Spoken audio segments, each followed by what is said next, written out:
Donc je vais t'aider à réviser les nombres relatifs. Donc plus 192 commence par le signe plus.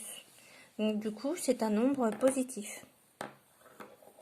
Et c'est aussi un nombre relatif. Un nombre relatif, c'est composé des nombres positifs et négatifs et du zéro qui est les deux à la fois.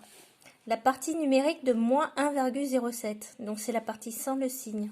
Donc c'est 1,07. D'accord? La partie numérique, c'est juste le nombre sans le signe. On peut écrire que moins 8 est plus petit que plus 12. Oui, les négatifs sont toujours plus petits que les positifs. Alors du coup, moins 8 peut pas être plus grand que 12. Et moins 8 est plus petit que 12 aussi. On n'est pas obligé de mettre le plus. C'est comme quand on dit la température, quand on dit qu'il fait 12 degrés, on dit 12, alors qu'en vrai c'est plus 12. Donc le plus, on n'est pas obligé de l'écrire, mais le moins si. L'opposé de moins 1,5, bah, c'est le signe, c'est le nombre qui porte le signe opposé. Donc ça va devenir plus 1,5. Et plus 1,5, si on le calcule, c'est pareil que plus 0,5. Donc vous avez aussi 0,5. Alors sur cette droite graduée, vous voyez, donc on voit que là les nombres sont plus petits et ils avancent, ils deviennent plus grands. L'abscisse de A, donc ici on est à question 68. L'abscisse de A est entre moins 3,6 et moins 3,5 ou moins 3,60 et moins 3,50. Donc on peut dire que A est à moins 3,55. Ensuite, vous avez l'abscisse de B est. Alors l'abscisse de B, donc on a vu qu'on avance de 0,5 en 0,5.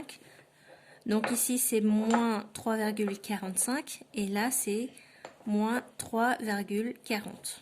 Et donc moins 3,40 est plus grand que moins 3,50 parce que ça marche à l'envers avec les nombres négatifs. Alors moins 3,40 c'est pareil que moins 3,4. Moins 1,38 est plus grand que moins 1,4 parce que ça marche à l'envers. Vous savez que 1,4 est plus grand que 1,38, mais quand vous changez de signe, c'est 1,38 qui devient plus grand que moins 1,4. Changer de signe, c'est changer aussi le sens. Voilà. Alors, est-ce que ça peut être supérieur à moins 1,3? Non. Parce que si on l'imagine sur l'axe, d'accord, il y aurait moins 1,38 ici. Ici, il y aurait moins 1,4. Et là, il y aurait moins 1,3. Donc, du coup, moins 1,3 sera toujours plus grand que moins 38.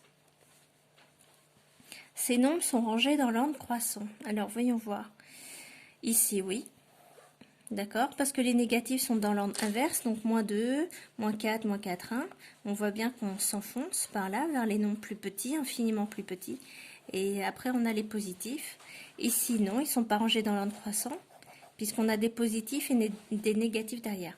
En fait, quand ils sont rangés dans l'ordre croissant, c'est qu'ils suivent l'ordre de l'axe. D'abord, on commence par les négatifs, et ensuite, il y a les positifs.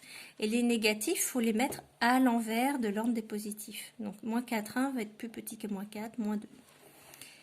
Alors ici, ça ne marche pas parce que on a bien les négatifs et les positifs, mais moins 1,54 n'est pas dans le bon sens. Donc si vous lisez dans le sens inverse, ça fait moins 1, moins 1,53 et on devrait avoir moins 1,54 par là. Voilà. Il faut juste penser que quand vous lisez l'ordre pour les nombres négatifs, il faut lire dans ce sens-là. C'est inversé, alors que les positifs sont dans ce sens-là. Et quand vous êtes dans ce sens-là, vous allez dans l'ordre des nombres croissants. Alors, pour repérer un point, on commence par l'abscisse, le X, et ensuite par l'ordonnée, le Y. Donc, par exemple, si on veut l'abscisse, si on veut les coordonnées de A, on se déplace d'abord horizontalement, d'accord, comme ça et comme ça. Donc, on fait moins 2 et on monte de 1. Donc, c'est celui-là. Et il n'y a qu'une possibilité. Et quand on va à B, on reste à 0 et on descend à moins 2. Donc, c'est celui-là.